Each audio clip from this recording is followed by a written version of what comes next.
Ito na yung ating adaran mga gulay. Nag-ooperate na siya ngayon. Ano?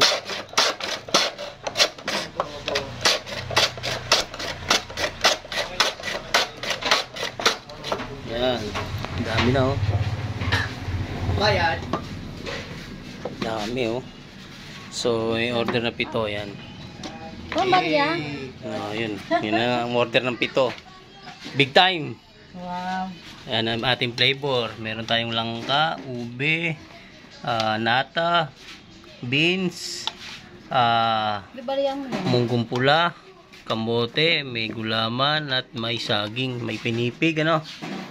Ayan, may sago. Ito na, nilagyan na natin ng yelo.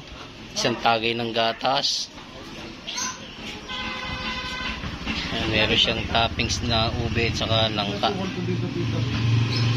Ayan ang ube niya, mga gulay oh. Oh, kalaki. Ready na yung 7 order. May langka. Marami pa tayong langka dyan kaso hindi natin nilalabas lahat kasi mainit yung panahon. Nasa freezer lang siya. Unti-unti lang ilabas natin. Yung ube natin, meron tayong 100 plato. 100 plato. Itig isang tagay ng gatas ano. Ayun. Oh, kasarap. Yan.